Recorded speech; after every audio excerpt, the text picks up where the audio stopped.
Hello and welcome, guys. Until here, what we have learned is we have learned Bellman equation, how we implement Bellman equation using Python. Now let's deep dive into Bellman equation. Okay, so in that equation you have seen this Vs and QSA, right? So let's understand what are these. So basically the Vs is state value function and QSA is action value function. Let's understand what these terms basically are. Okay, so state value function, that is Vs, this function estimate the long term value of being in a particular state. Okay, so it defines as expected sum of future rewards that an agent can expect to receive starting from current state and following a particular policy. Okay, so let's understand it using a grid-wall environment. Okay, so in grid-wall environment where an agent can move into four directions, that is up, down, left and right. Okay, and the goal is to reach green cell while avoiding the red cell. Okay, so the states, there is two things that we have to define, right? The state action, state space and this action space. Okay, so the state space is represented by 5 into 5 grid cell where each cell is either empty, red or green. Okay, now what action space will be? Action space will be up, down, left and right. Okay, all the action that we have. Now suppose we have a policy that always move up. Okay, now except when it reaches the top row of the grid, in which case it move right. Obviously it has to move right after that. But let's assume that each time the agent move to a new state, it receive a reward of -1 until it reaches the green cell, in which it will receive +10 reward. So the in this situation, the state value function estimate the expected sum of future reward for being in each state given the policy.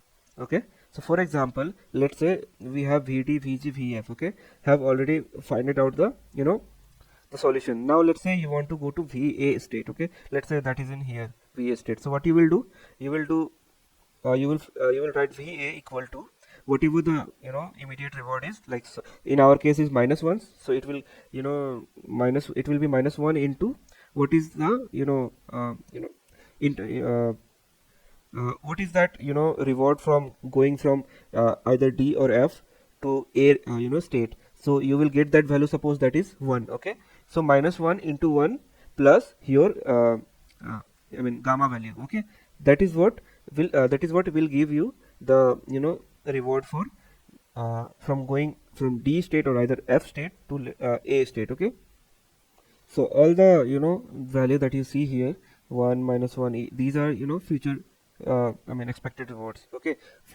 so and you will iterate until you reaches the green state. Okay, and this is how simply we explain these terms, state value function and action value function. Now for let's say you have action value function QSA. So what this function estimates, this function estimate the long term value of taking a particular action in a particular state. So it is defined as expected sum of future rewards that is that an agent can expect to receive starting from the current state, taking the specific action and following a particular policy. So in this case, suppose we have a policy that always move up except when it reaches the top row of the grid, like same thing. Okay, in which case it moves right. Okay, so let's assume that each time the agent moves to a new state, obviously it will receive -1 reward, and until it reaches the green cell, when it reach, it will receive +10 rewards. Like same thing what we have defined for state value function. Okay, now in this situation, suppose you want to go to there is a state called Q11. Okay, let's say that Q11, and the direction is up. Okay, the value of action is move up. Okay, uh, uh, uh, like for understanding, let's say that you are in Q11 state and you are going up. Okay, so equation, what the equation will be, it will be -1, that is your immediate reward, like for going from one state to another state. Then you will multiply it with your the future state. Okay, that is Q21. You want to move to, let's say, Q21 or Q31, whatever the wherever the grid is. Okay, and the direction will be up. Okay, and after multiplying it, obviously what we have to do, we have to sum it with gamma. Okay, where gamma is the discount factor of the future state, Q21.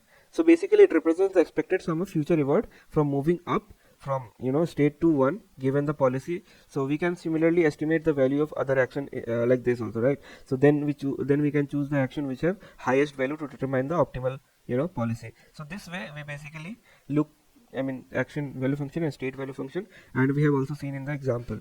Now this both state value function and the action value function are used to help an agent make decision in the environment. So the value function tells the agent which action or state are more valuable, and the agent can use this information to to choose the action that are more likely to lead to highest score in the long term. Okay, so we have understood this part. Let's understand with a more intuitive example. Okay, so imagine that you are playing a game where you have to navigate through a maze. Okay, so the maze has different rooms, and your goal is to reach the end, okay, here. So end of the maze as quickly as possible. So each room in the maze is a state, and there is a different action you can take in each state, such as moving left, right, up, or down, like similar. Okay, so in this scenario, the state value function estimate how good is to be in a particular room in the maze, and it consider the long term reward that you can expect to receive from following a particular policy from that room. Okay, so suppose you are starting from here. Now for example, suppose that you are currently in a room that is close to exit of the maze. Okay, like this one, exit of the maze, or let's say this one, that is exit of the room. I mean it is close to exit, right? Now the state value function for that room would be high, because you are close to your goal and you can expect to receive a higher reward for reaching the end of the maze. So let's consider that the action you can take in each state. Suppose that you are in a room with two door. Okay, I mean there is a way to go this side also, there is a way to go this side also, right?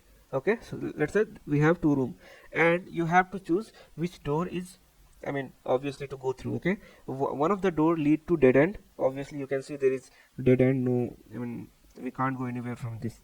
Okay, while the other door lead to a room that is closer to exit. Okay, I mean let's say this door which is closer to let's say, I mean the next room. Okay, so the action value function for this scenario estimate how good it is to take each of these two action going through each of the two door. If you choose the door that lead to dead end, the action value function for that action would be low, because you are not making progress towards your goal.